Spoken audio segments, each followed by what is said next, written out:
Hey everyone, KMC here. Have I got a chat for you today? Today I get to sit with my friend Sean Timothy Brown. I met Sean probably about a year ago, uh, at the beginning of last year, before everything went crazy. Sean was an actor that was playing in the show that I was to direct for Desert Ensemble Theater, uh, and our show didn't go up. But what I got to do is finally have the conversation with him today that we should have had, like going out after a show or something like that. So he's a young man. He's a great actor, only been acting a little bit. He's got a great backstory, and he's just an all around just wonderful guy. And I hope that you will get to know him a little bit more after listening to this chat. So let's bring him on in. There he is, my friend, Sean Timothy Brown. How are you, my friend? Very, very well, Keith. Better now. Better seeing your face. And aren't you sweet? Oh, aren't you spend some time with a friend. We, you and I go back about 1 year ago. I mean, just coming up on it. I mean, yeah, rehearsals were probably going. You're yeah, probably just starting those. Yeah. Yeah. That's wild. That was a blast. Yeah. I mean, I still look back at that with just fond memories, even though, okay, I mean, for anyone who doesn't know the story, our production literally opened the day COVID struck, essentially. So we didn't get to open. So the day we were supposed to have opening day, our show, we all decided as a cast and crew and everyone that we felt it best to not open. And then the state mandate kicked in the next day. So it was serendipitous. That was just such a surreal time for all of us. Super crazy. And it was a change of life for everybody. I mean, it really literally happened that night when we were told, and then the next day it was like everything was done. It was crazy. That was wild. Yeah. So I had some time because I knew we were going to be chatting, and I just had some time to sit back and reflect. And it was just like, man, the thing I really missed about all of that is that we never got to just hang out. We were rehearsing and then, keep moving on. Absolutely. Yeah. All the things that would have been normal. Like, I mean, we would have had a run of a show. So we would have spent those weekends together, like extensively. Then we would have had a wrap. And I mean, everything that comes with that, the pickup rehearsals, everything. So all of that just stopped abruptly.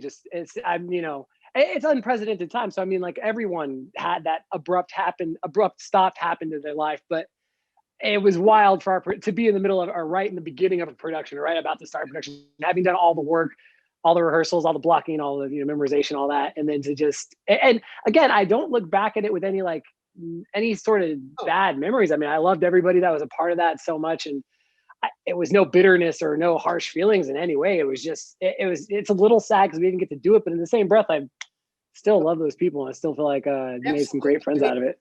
It's like the rug was taken right out from us. And really, it's not like they did give us a choice. If you remember, they said, do you guys want to do this and push on? And if we had, it would have been one day. We would have gotten one show in probably, If that. But not worth it. I'm glad we didn't. I'm glad we collectively decided not to, but it's also, even it's hindsight now, because it's like, obviously that would have been so irresponsible to try to pack a theater full of people. Yeah. As much as we all want to. I mean, like, I think that's like a thing that's a little bit lost on people, is like how much people who do theater and have done theater these last few years are missing it. Like, this is, and also the attitude of everyone in the theater community is like so stupendous, so amazing. Like, that, even though the thing we love the most is taken straight out from us, we all know it's the smartest thing to do, to wait and just be patient till it's a safe environment again, until we're able to do it fully like we've always loved doing it.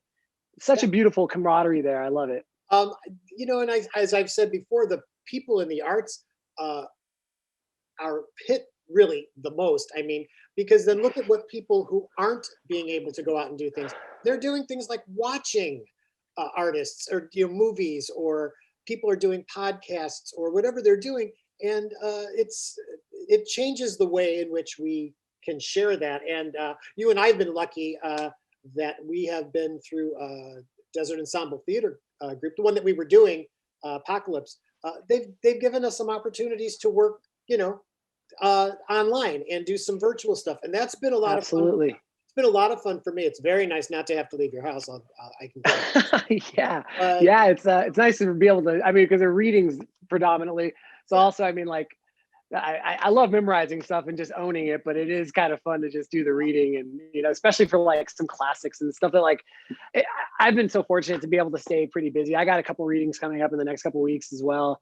The readings thing has been so nice to just keep the chops and like keep sharp. I'm so grateful for that too. And then like again, like that's just that theater community banding together. Like we never stop doing stuff. We never stop staying sharp and staying creative and keeping in mind that like this isn't forever, but this, I mean, this is, dire and our craft specifically typically gets people together in a room unmasked to do a well, lot of things, how long have you been doing theater? I'm still relatively new to the game. It feels like, I mean, I was 4 years in, I think 4 years. That's it. That's it, really. I mean, I've always appreciated it. I did theater in high school, and then I took like a almost 11-year break from it, essentially. Not even on my radar, acting at all. And performing, I was in bands. I played a lot of music, and was always on stage doing stuff, but not theater. So then when I had an opportunity to come up to do some theater, and I thought it was crazy at first, but it was my high school drama teacher, Rosemary Mallett, who I just adore. Oh yeah. Oh yeah. Gave me a rather large part in my first play called Bad Jews. And it was just kind of like transformative. I got hooked. I immediately was just like in love with it again. And the thing I love the most about acting is the work. I mean, the homework, the stuff you do alone. I love being able to come to rehearsal every day and have had maybe like 5 or 6 ideas to try out, and 4 of them get completely rejected and 2 of them are kind of okay. And then like, I love that whole process so much. Like, I don't mind being wrong and making decisions, but I love trying to make unique decisions. Well, And I feel like that's so much of acting is just, kind of trying to make interesting choices, having that quality and then having directed you and understand exactly what you're saying is, the actor brings so much to it because they're doing it, they're feeling those pages. And as a director, you can't always give that to a person. You can help them. And for me, it's about try it, do it. What is it? Did it read well? Did it feel good? And you came up with a lot of good stuff. And so Thank you. so did the rest of the cast. I mean, and that's Yeah. really why it really works so good together. And I missed that. That was my first production since I came to Palm Springs 8 years ago. Wow. Yeah. So I mean, I was anxious to do that, but I was able to flex muscles again that I didn't have, and I couldn't have asked for a nicer, talented cast. I mean, you guys were, and you still are, and I'm hoping someday. I do. Me too. Yeah. It's such a great play. I mean, we were doing this show, How to Survive an Apocalypse. It Oh, literally couldn't have it been was, more on the nose. it was so Um, ironic that if it if scared. that movie had been released as like a Netflix, or if it had been released as like a Netflix film or something at the same time, people would have lost their minds about it. And it's really well written. It should be a film and, of some and sort. But and it's even so much more relative even now if we were to do it right now people. yeah, absolutely. That hasn't lost. Yeah, it hasn't lost it at all. Yeah. In fact, it might be some updates that they could make to it that would be so slight that would make it exactly I plays now. I Crazy. really would love to. I'm hoping that we are able to do that at some point. I know the group is too, and I do miss. Yeah, it's I miss the ability to live theater is so important. And I play in the band too, so audiences are really it's boring playing for myself right now. We do these virtual rehearsals, and it's really I'm only hearing me play against a track, and yeah. it's a little lackluster, but it keeps my chops up, so I continue to do that. Practice makes perfect. I definitely understand. I mean, like I've been this pandemic, I've never read as much as I've read and studied as much as with acting technique. I'm just always kind of rereading Meisner, rereading Uta Hagen. Love that stuff. Music's actually kind of come back into my life pretty drastically. I did spend those years prior to acting in bands. And then these last few months, I've been working on a project, solo release that hopefully I'll be wrapping up soon as well. I'm just in love with the songs I've been making. It's really fun to kind of come back to that. Get those creative juices flowing. I was really fortunate in the beginning of the pandemic too, that I had a film, independent short that was lined up, and it was I was the only actor in the film. I don't know if that's much of a spoiler alert, but I'm the only person on camera. So with that in mind, we shot this in a bar that had been already shut down for 2 months with a very skeleton crew, everyone completely masked up. And this was towards the beginning of the pandemic in May or June, end of May. Yeah. And now that short is actually doing pretty well in the film festival circuit, international film festival circuit, especially. Just won a few awards. The director, Bilko, one of just amazing Cuban filmmaker, absolutely Cuban American. He's been here for some time now, but this is his American directorial debut, and it's just very eerie, very cool. And hopefully after the film festival circuit run, it will be streamable somewhere. So that's kind of fun. I'm excited that's. I hope so, because I've seen the trailer. You had posted that on Instagram. You might have even put it on Facebook too. I'm not sure, but they've been posting it everywhere. They got Twitter, they got Instagram, they got it going everywhere. Yeah, they're really making a push. I mean, the American film festival circuits, I mean, everything's kind of on hiatus still, but we're doing well. We just got, I wish I had a list of the film festivals in front of me so I could give a little shout out to some of them, but we're doing well overseas. Great. And it's all amazing. I mean, Bilko's sending me texts every other day about a different festival that we got either awarded in or got some sort of recognition in. I know we just won best cinematography at a festival. That's a tremendous. I'm really proud of you for again, for the limited amount of time that you've done with the acting and theater piece, how much that incorporated into your life. And during all that time, you've had some life decisions and things that you've gone through and come out really great. Thank you. During that time, you've had a family, right? I mean, yeah. So talk to me a little bit about when you first got into theater. What was your first show out here? You grew up here. I grew up in Palm Springs. I'm a Palm Springs local. I've been a full-time resident since I was 6. So that's pretty lifelong. What age does that put you at now? What, 17, 18? I'm not sure. I'm getting up there. I mean, I'm 33 I'm 33 now. I'll be 34 this year. I mean, Palm Springs is home. I love it here. It's paradise. I don't know if I'll always forever be here, but nonetheless, it has treated me very well. And I definitely love my home. My kids have been born and raised here so far as well, which is pretty wild. I don't know if I ever expected that per se, but when I did Bad Jews, actually, I got that part, and I think I found out we were expecting my daughter maybe like a month after I'd gotten that part. So the acting thing and my children kind of coincide very wildly. It's very interwoven. My daughter, every time we drive by like theaters out here, she's like, "Daddy's office." I'm like, "That's awesome. I love that you even think like that theater works that way. That's amazing." That's okay. That's okay. Yeah, no, it kind of so cute. It's so cute. The kids love like coming by and checking out the theaters. My daughter is going to be, I don't know, something way better than I could ever imagine being. She's a ham, and she is so wildly entertaining. The next generation is going to be like.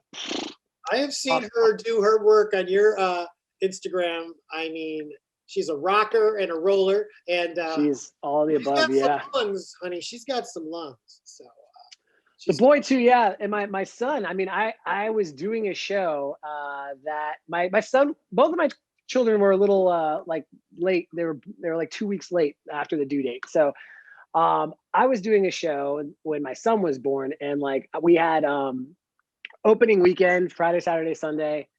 And then my son was born on Thursday, and then we had closing weekend, Friday, Saturday, Sunday. That's right. Was that McBride? No. That was for election day, Oh, actually, election with day. a Desert Ensemble Theater Company as well. That's right. Yeah. So it again, the my children and my acting stuff. I mean, it's like they kind of both came at the same time. I'm not sure if it was. I don't know how coincidental that is when I think about it. Just because the acting stuff is so, I love it so much, and so it's like I think about it now. And it's like I wouldn't want my kids growing up without seeing me give that a go or like doing that. And I think I'll always feel that way about performing in general. I'm not acting has kind of taken my most of my heart, but still music again is like huge. And I've taken a long hiatus from that now. I've been away from music for about like 7 years, 6 or 7 years.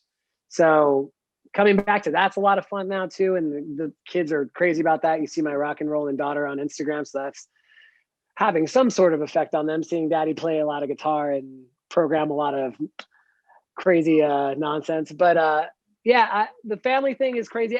When I first started acting too, my father, we were taking care of my father, who at the time had dementia, Alzheimer's, and I'd been taking care of him for about 2.5 years already when I started acting. So we were like his full-time caretakers up until this last year when he passed away. And that was all happening when I was when I just started acting as well, because and that again, like interwoven wise, my dad acted, and I think part of me also wanted to really get that going while he was still around, not knowing how certain it was going to be that he would be around forever.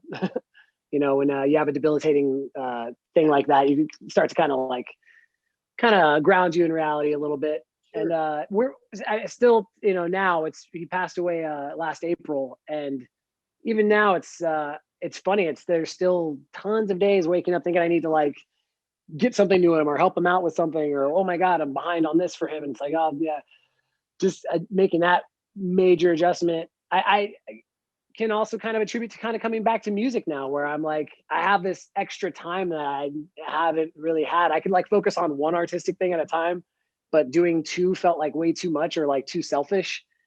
And now it's like I'm able to find a little of that energy to kind of move towards another realm, and it feels kind of nice. I Well, gotta say. it's very interesting to me. Your story is very interesting to me. Tell me about. Are you an only child? I am my father's only child. I have a half sister, my whole sister in my heart, but she is my half sister by blood, I guess. I see. So, so is there a big difference in age? Did you guys grow up together, or? Yeah, about 10 years apart. Yeah, a Oh, little more than 10 years apart. okay. So, So and I also, that's a beautiful, I love that I have that age difference with her, in the sense that when I had my kids, I'll never forget a little short anecdote. When we first brought my daughter home, like you have to change diapers like every 10 minutes with a newborn. So I'll never forget when we first brought my daughter home, I was like, so like cool with changing diapers. And Jen was like, how do you like so comfortable with this? I've never changed a diaper. And I was like, oh, I used to change my sister's diapers like all the time, because I was like 11 and I wanted to be like helpful.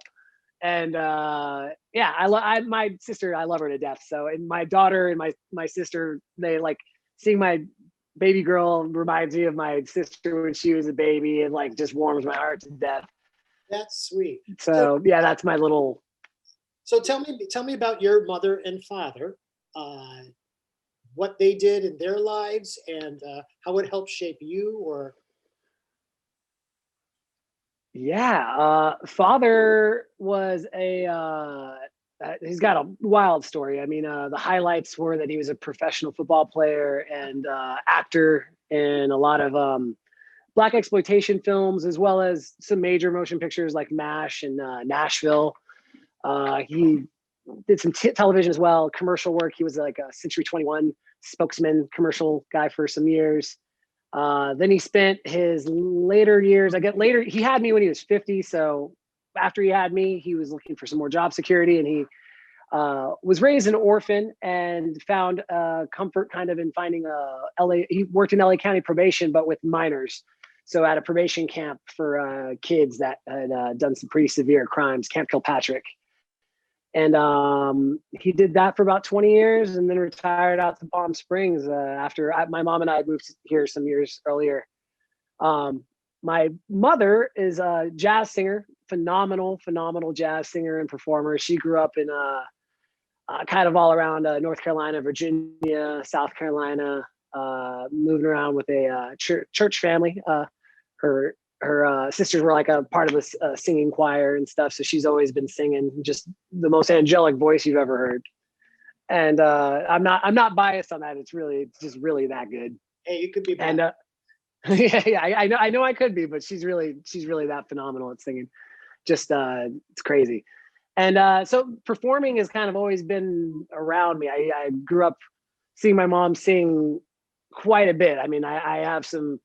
I tell Jen, my partner Jen, about like growing up, going to like these like jazz nightclubs with my mom when I was a kid. I didn't think it was weird, but it's like when she hears it, she's like, that sounds a little fishy. But like were you supposed to be there? I'm not sure I was supposed to, but nonetheless, I loved it. Jazz is a huge thing in my life nowadays, especially the older I get, the more I love it. And yeah, so I've always been around music and performing. My dad acting, and I was pretty keen to athletics or sports when I was a kid. Pretty athletic family. Even my kids now are showing signs of being pretty coordinated and quick and stuff. I'm excited for them to get into sports when they do. They are. They're at that age now where they can run almost faster than you. I mean, possibly. I mean, they've got that energy, you know. I'm doing everything in my power to stay a little bit faster and a little bit stronger. You have to. My daughter's getting so big so rapidly that I'm like, and she's really big, like tall for her age. She's a tall one. She looks like she's like 6, and she's 4 going on 5 soon. So she fools a lot of folks because she's so tall. And man, oh man, she still wants me to just like carry her everywhere and throw her around like she's the baby. So that is definitely inspiration to stay in shape. I don't want to let her down. I gotta lift the princess as many times as she needs. That's great. I mean, so from your upbringing, like your father had a whole career before you even came along. 2, yeah, he had like 2 whole careers and a wild childhood. Yeah. Did you grow up knowing how famous he was? Were you aware of that? I mean, it's it's relative fame too, because it's just specific. It's very specific. It's specific to the NFL. It's specific to Philadelphia, especially. When we would go back to Philadelphia, that was a whole different thing. So when we would be in Philly for anything that he was getting awarded for, honored for, it was like he was a god. People are, I mean, he was like Michael Jordan to some people. It was wild. I mean, like he was a big deal, and like he was Michael Jordan to me. He's my dad. Like I loved him. He was amazing. He was very charming, very funny. One of the most sincere human beings, like just sincerely sweet and kind human beings. He never growing up, like it's stuff like, I aspire to be like all the time now, but like, I never remember my dad passing a homeless person and not giving him $1 or some change or something, whatever was in his pocket. Like, I don't remember him ever not doing that. Like, it's such consistency and just this like code that he lived by. Yeah, I mean, like standing on the shoulders of giants. I want to make sure my kids know that as well. But he was a tremendous person, just very warm, very caring, and very loved. And when he passed away, like it was wild to see how the world received it. I mean, like would have never imagined that. The Eagles. I contacted the Philadelphia Eagles. I had a number for one of the PR people there from something we did a few years ago. And I kind of took it from there. I mean, they were so honored that I like shared with them and that I was going to allow them to like share have a little feature for him. And then within like 2 hours of them saying that, he was trending on Apple News. I was like blown away. Like as my dad, like that's where I didn't know how famous he was. Like that was probably the first time in my life where I was like, oh my God, like I had no idea like that. Like I've seen it in Philadelphia. I've seen it isolated, specific events. This was and stuff. That was wild, and it had been maybe like a week and a half after he had passed before I shared it with the Eagles, And so, yeah, when that took off, it was just insane. It was right before his birthday too. So that was just like a tremendous way to honor him. And it felt very, yeah, it was awakening. I mean, it's kind of crazy. It's the power of the internet too. Like, geez Louise, that internet is a monster. News gets around so fast, and Double-edged someone sword. had double-edged sword. But in this case, I mean, like, I got to see the beauty of it. I mean, like, so many people, I could still go on the comments of like the Washington Post and all these like major news outlets that had an article, and they're online, so it's kind of always there, which is nice. But I could still go on the comment threads and just see all these people pouring out love, nothing but love to you and your family. He was such a great person. I got so many letters and photos of people that met him when they were kids that just felt like they were like got to meet some sort of, like legend hero. That was like their favorite player growing up. I mean, I never got to see my dad play. Obviously, he was 50 when he had me. I, on the other hand, have like a lot of favorite players, and I love sports. And I can't imagine being like, like I got to meet some cool people when I was like a really little kid. I got to meet I got to meet Michael Jordan once when I was little. And that was wild to me. Like I can't, it was like just insane. I got to meet Boys to Men once when I was little, and I was obsessed with Boys to Men. I got to meet Beyonce when I was young. And this is when I was like 12, and this is Destiny's Child years. I got to meet some really cool people because of my dad and his connections. And those people had like a cool effect, and I like love those stories, and they're cool. I rarely ever talk about it or tell people. So I'm sorry for dropping all these names, on your thing right now. I wanted to talk about it. Yeah, it seems a little silly, but to see like the sincere effect that he had on them because he took time. I met famous people, and like it's rare that they like actually take a minute to talk to you, and when they do, it's nice. But I've seen my dad go so out of his way to like make people feel good, just because that's like what because he liked to make people feel good. And it was amazing to see how many people remembered that when he passed away, and how many people like really held on to those memories. Just beautiful photos I got sent, beautiful messages, just nothing but love. And the Eagles were just incredible about it. Incredible organization. They've honored him so many times. I mean, like one of my earliest memories is my dad being inducted into the Eagles Hall of Fame when I was about 3.5, right in between my two kids' age right now. And yeah, I remember being on the field, and there were so many people in the stadium. And the main thing I remember is that I lost a toy right before we went on the field. And I was so bummed that I lost the toy. I was like 3.5. It's like my vague memory of it is I lost a toy, and I was like, I'm never going to get that toy back. And my dad's like, I'm getting this award right now in the middle of the Eagles stadium. You're having and I'm getting and I'm like, just kind of like, I'm just like bummed. I'm like, okay. Well, yeah. It was your age. It was my age. But yeah, I mean, again, like, yeah, it's crazy. I'm living so in the moment with my children. I'm such a helicopter parent, and I'm always like, don't get that, stop, wait, and it's really nice to even reflect on stuff about Timmy and talk to you about that kind of stuff, because they're very fond memories. Great. Did your dad get to see you do a show?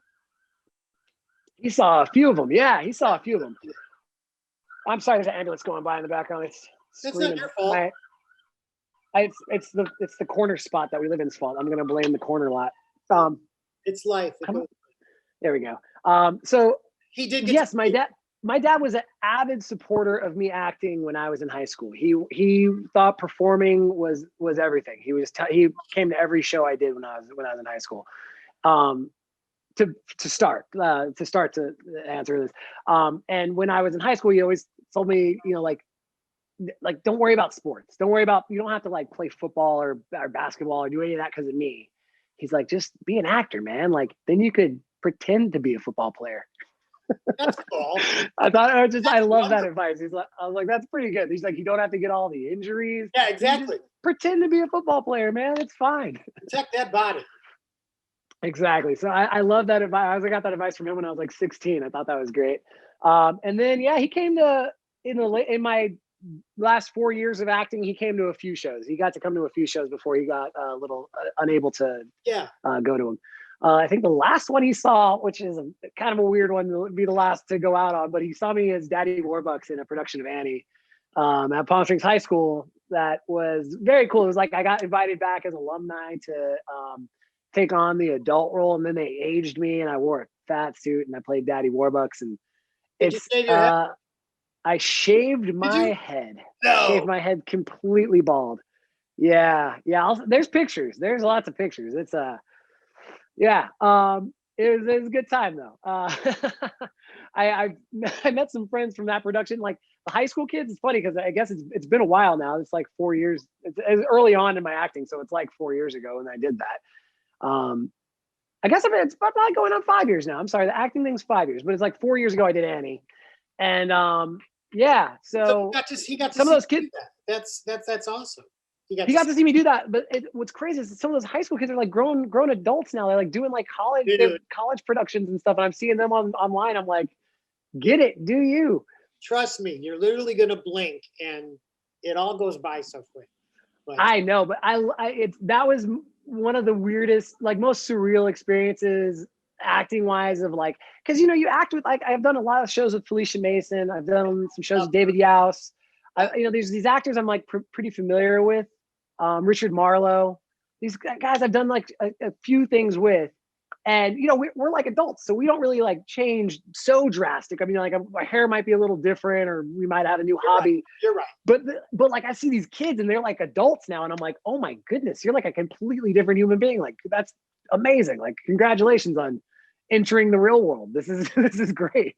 You are right about that. I mean, I've played a lot of roles over the years, and people who played my kids, or they were in the Little People chorus, are now adults. Some of them are off on Broadway doing stuff, and cool. And I just go, it just seems like yesterday. And yeah, absolutely. Absolutely. So your dad got to see you perform. He got to see the Annie production was cool. There was a full orchestra. It was like all the bells and whistles. And honestly, like he was an older dude. It was for his audience. Like it was so perfectly for him. So I love it. I love that that was the last show he saw. I was proud of that. Like it's not my greatest work per se, but I'm glad he got to see that. It was definitely like a stretch for me. I was the first musical I ever did, and then I'm playing. That's singing. You've got to sing in that one. And then I'm playing, like a 60-year-old Daddy Warbucks, and then it was wild, but it was so much fun. Like it was kind of a dream come true for me to kind of just have that orchestra landing on my hits, and like it was just, I just love that. It was very fun. The thing about doing shows, and some of the shows that you will do in your life will be really good ones and good experiences for you, and there are some that you do because someone has asked you to do that. They want you to be a part of it. And I've always felt that I owe that to that person, even though I might know that what we're going to be doing isn't maybe the best thing in the world.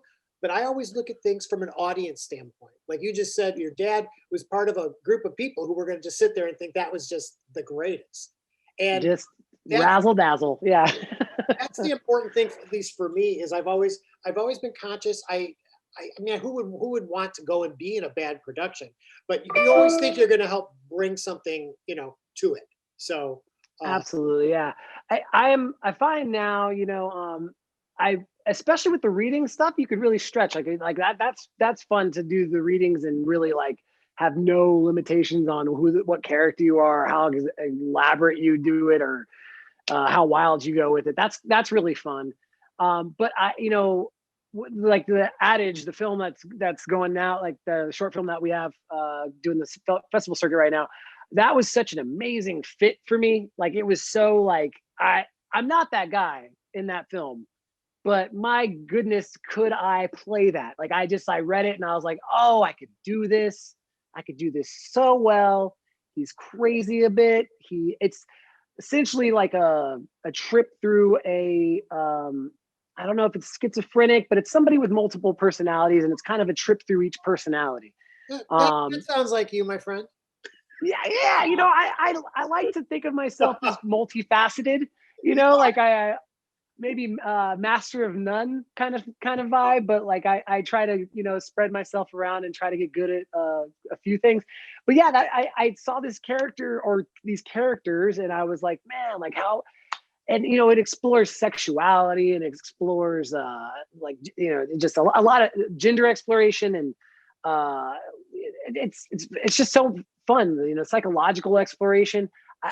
It's dark, it's weird. I got to help revise the script a bit, which was really cool. Bilko is very, very Cuban still, so his English is very Cuban American, and his ideas are so beautiful. And I saw them on the paper, and I was like, oh my goodness, can I just like rephrase this one thing a little bit?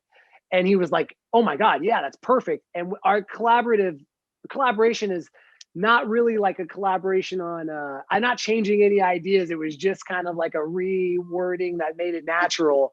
And we were both so open to it that it just made it so much fun. So much fun. And we shot, it was just a day of shooting. It was a long day of shooting. We had like 3 weeks of prep and just one day of shooting. Amazing cinematographer, amazing score. The score is so eerie and so cool. It's like he did a track for each character, and the way it maneuvers through them is just, I'm really proud of that piece. It's really cool. And the pandemic kind of makes it so like the kind of work we have to do right now has to be really limited like that, has to be really safe like that if you're going to be doing anything at all. These will be a time capsule for that year for entertainment and theater and productions, and how did they get some of that stuff done? And you find different ways to do it. Now, have you seen the full thing? Oh, yeah. Absolutely. How long is it? I think it ends. I think it comes in at like 14 and a half, maybe 15 minutes. Yeah. And it's called Adage? Adage. Yeah. And I know I've seen it. Well, it must have been on your pages. That's right. So I've been promoting it a bit. We have an Adage I think it's Adage Short Film, at Adage Short Film on every platform, on Twitter, Instagram, Facebook, at Adage Short Film. I'll find that and I'll have it print out while we're talking here or something, so people can. Cool, yeah. I think it's adageshortfilm.com as well for the website. We do have a website, has a trailer on there and some info about everybody involved. Like I didn't know what to expect, because it's an eerie, weird, I don't know, kind of, the humor hits when it does, and then it's kind of sporadic. So, you're like laughing, and all of a sudden you're like, what the hell did he just say? So it's all over the place. You're like, what am I seeing now? I love that about it. It's kind of spastic, and I didn't know how it would be received, but it's apparently doing pretty good, and I couldn't be more proud of it. So that's awesome.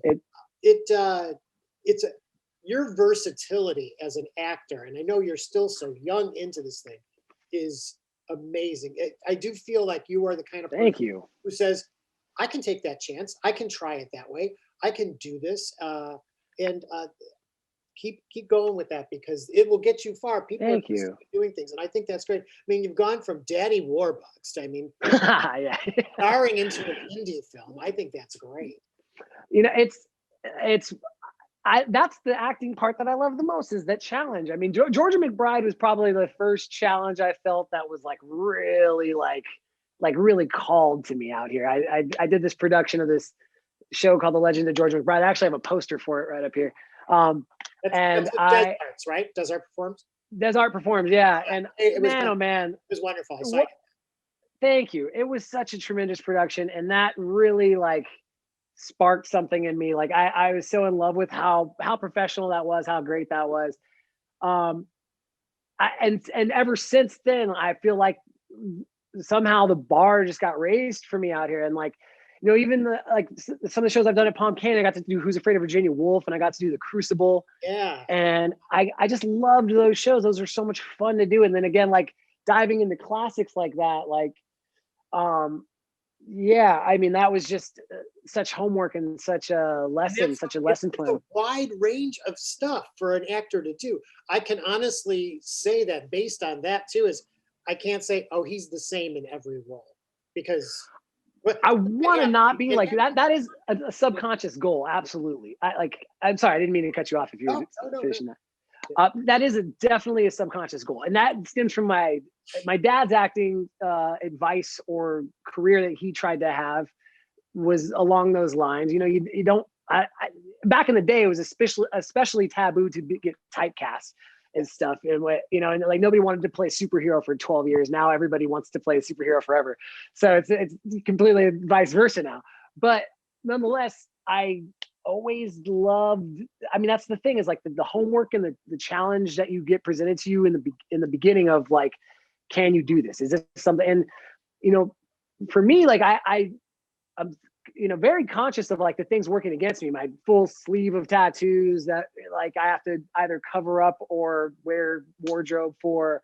I'm just, you know, those things, I'm self-conscious of those things. So I tried maybe to overcompensate for those by like, not only will I wear makeup all over my arm and ruin every shirt that I wear in the production, but also I'll shave my head and I'll wear old man, or like also I'll completely change my hair, whatever you could imagine, my facial hair. Like, so I try to be chameleon-y as best as I can. And I honestly just want to honor what the director and maybe a little bit what the writer envisioned, you know, like a lot of times you don't get to work with the writer, but nonetheless, you're reading these words so many times and to memorize that it's hard not to feel a little bond with the writer by the end of it. Right. It's impossible not to. Yeah. Yeah.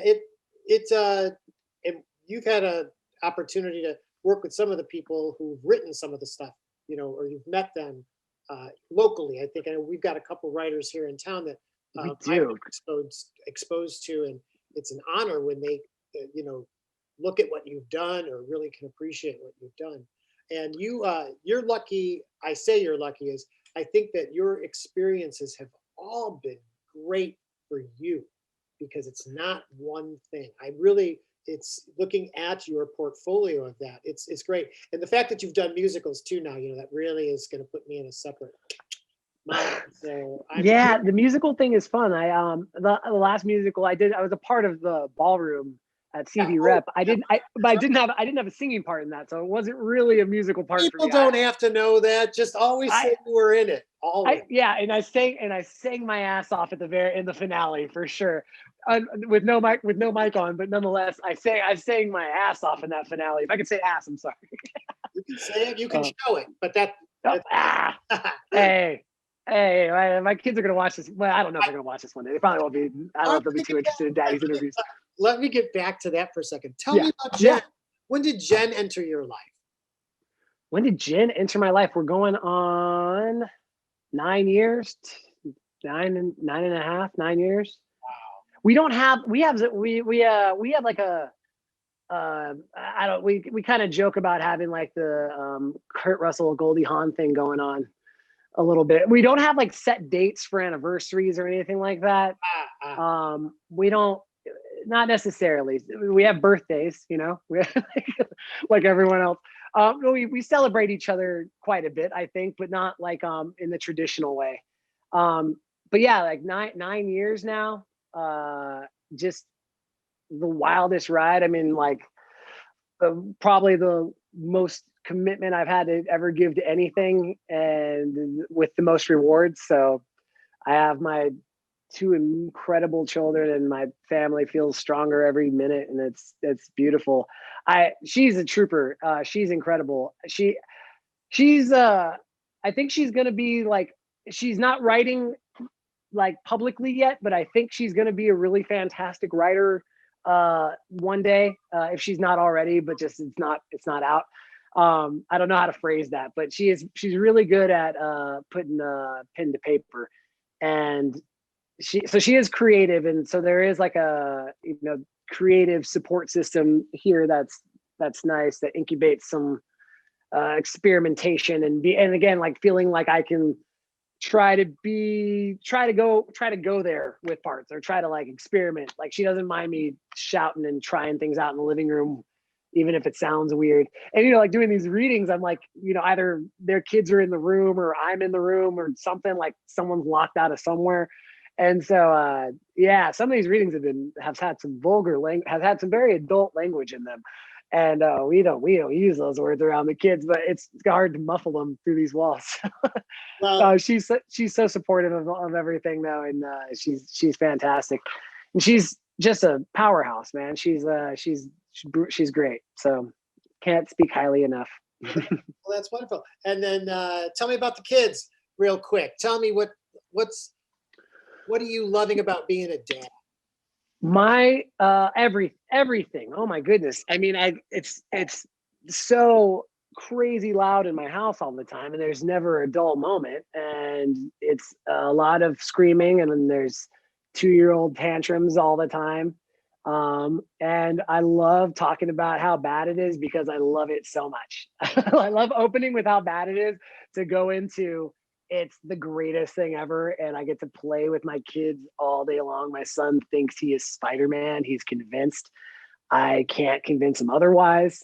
My That's awesome. daughter's pretty convinced that she's Belle from Beauty and the Beast, and because of my hair, she's pretty convinced I'm Beast from Beauty and the Beast. So there's been so many ballroom dances this last 6 months. I can't even tell you. We're just ballroom dancing every day. That's awesome. Yeah, it's so much fun. I think I don't know if anyone plays with their kids as much as Jen and I play with our kids. I don't know. We could put that, like, we would challenge other parents to that. I doubt that you play with your kids as much as we do. We really engage those kids. It's crazy. You planning on more? No, what? Don't you dare put that evil on me. Oh man. You got one of each, you're happy. I got one of each. I have 2 arms, and I have and that's the way it goes. Yeah. I mean, I'm not, it's hard to comment on that, but no, I'm not planning on any more. But nonetheless, I am so happy with the 2 we have. If any more ever came, I don't know. I think my only rule as a dad is you just have to, and pardon my language, the only rule I have is to love the shit out of my kids unconditionally. And that's it. I just love the shit out of them. It's not even a rule as much as something I can't even control at this point. It's just like an underlying text. Well, yeah. So before we go, I wanna just backtrack again to where you and I really kind of left off. It was a Thursday night. Oh man. We were setting up for our final dress rehearsal for a show that we were doing, and I often go back to this moment where you kind of brought it all here for me. I was very much on we got to get this up, the audience, we got to sell the tickets, we got a great show, we have a great show. It was stupendous.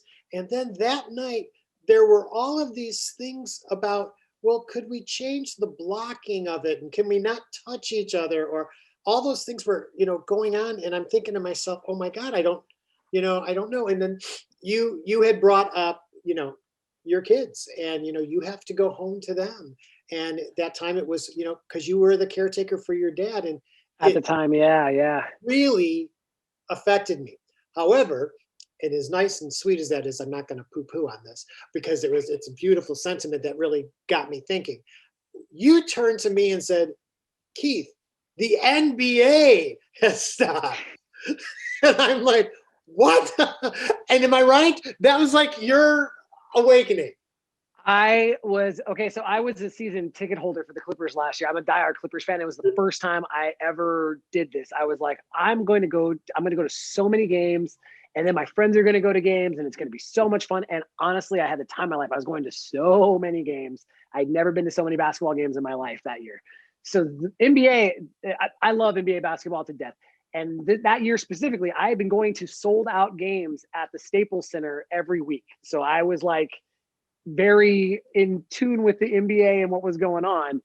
And I went to a game the weekend before our opening, and it was Lakers Clippers at the Staples Center. It was completely sold out.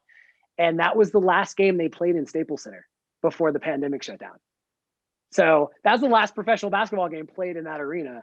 So I didn't know that at the time, but the NBA announced that day before we decided, or the day we were deciding, that the NBA was taking however long of a break. They completely stopped entirely. And for me, that was my red flag. I was like, dude, they're not, like, I love basketball so much, and the NBA commissioner is a smart dude. So he's not making that decision based on, like, and that's so much money. So the amount of money, like, I know that we're talking about these theater sales and stuff, but every single game generates so many millions of dollars, and they're coming. So that was my giant red flag. And I probably didn't. It was like that for you. And I was like, whoa. So, and then you, That's amazing that you remember that, because I remember that just like that. I was like, the NBA called it, and I was like, dude, I'm not going outside anymore. that's This is right. crazy. I was like, it got to that level, and you're like, that did it for me. I'm done. But then you explained all the other stuff behind you and everybody. There was just a lot of emotion, obviously. And but I remember I was just kind of like, I'm looking at Abramowitz and Jerome, and Yeah, I'm like, yeah. yeah, this is real. This is, but none of us knew how real it was going to be. I mean, really. First and foremost, because of all the work we put in, it broke my heart for all the work we put in. My best friend actually came in and did a lot of set design for us. And that was his first time ever doing that. And he was so proud of his set design. And I was so proud of him for coming and stepping up like that. There was so many things involved. All the actors and actresses were just so tremendous to work with. So much fun. We had really physical comedy in this thing, and that was the thing. It was very touchy. It was a very touchy play. Like, it was all about affection, and it was about love, and it was about animal instincts and all these things that you have to demonstrate by touching a lot. And that, yeah, it was the first thing that was heartbreaking with all the work that we put in. It was really, really hard for me to even look at it through a lens of like trying to take a step back and go, what's the right thing to do here? But nonetheless, I'm still so grateful that everyone agreed. Like, it didn't have to be discussed days and days and days. It was discussed it was a pretty quick discussion, and it was pretty universal after pretty quick discussion. Like, yeah, and we know this isn't safe, and especially because our older community in the desert, especially the more susceptible, that was the right thing. It hurt like hell, but I'm still confident absolutely. that theater is going to come back, and that is one show that I'm hoping that we can still mount when Yes. the time is right. And I hope everybody can come back and do it. It really was special. But see, these are the kind of things I didn't get a chance to talk to you about, all this kind of stuff, because we went like that, and I've been. I know, and we were hanging out so much before that too. I mean, we had like the. Yeah, it was fun. It's wild. But yeah, the Camelot reading that we had, and then we had like all these it's so much fun. It was again, like, I can't wait to get back to that. I know all of us can't wait to get back to that, and there's such good people in the community and such committed people in the theater community out here that have been a part of it for so long, that aren't going anywhere, that are gonna just pull out all the stops on these productions when they can come back. It's going to be spectacular. It'll be overkill. I'm going to buy a lot of season tickets everywhere so I can make sure I've saved all my money. I've saved it all so I can just buy it. But get that. But GME to the moon. Thank you for sitting and chatting with me. This is my pleasure. I want to just make sure anyone who's watching this, and I'm hoping there's more than 3 of you, please know that this guy right here is a hell of an actor, a wonderful guy. And I've been very blessed to have him in my life this last year. And I know that together, we can put our talents together to entertain people too. So I'm anxious to work with you again, my friend. And I wish you luck on the Indy film. And then you've got some stuff coming up. What do you have coming up? So music's coming out hopefully in the next 2 or 3 months. I'm so excited about that. I think it's just coming out under my name. It's like Sean Timothy Brown, but I'm really stoked for that. It's been a long time coming, and I'm really proud of the music that's coming out of me. I got another film I'm doing with Bilko, I think, in the next couple months, depending on a few things and how safe we can make it. All that is of utmost importance. And I got another film with another friend of mine that takes place in this like futuristic samurai world. It's another kind of skeleton cast thing, and I'm looking forward to that. Hopefully that's by like June or July we're doing that. And I'm trying to get this clothing. I'm starting a little shirt company with a buddy of mine, and it's kind of leans towards eco-friendly t-shirts that are completely like made of disposable materials that will biodegrade, and also printed with water-based ink, so it's completely non-harmful for the environment. Called Wonderful Wear. That's wonderful with 2 L's, like wonderful.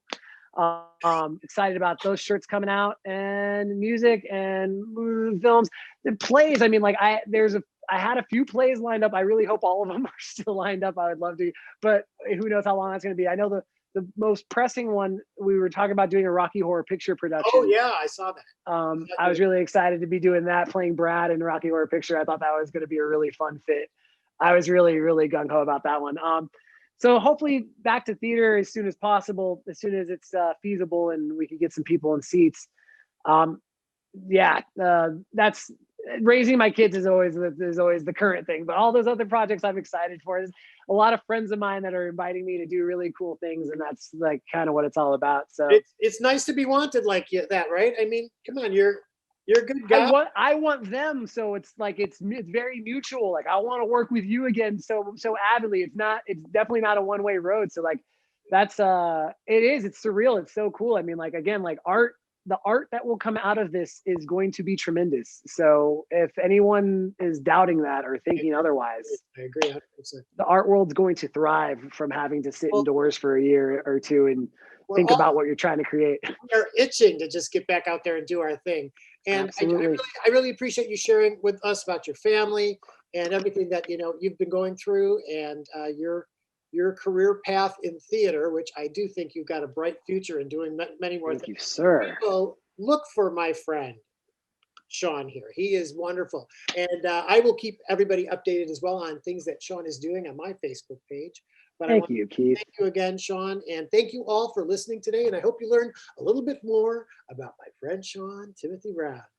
Everyone, take care. Thank you so much. Take Such care. a pleasure. Bye-bye.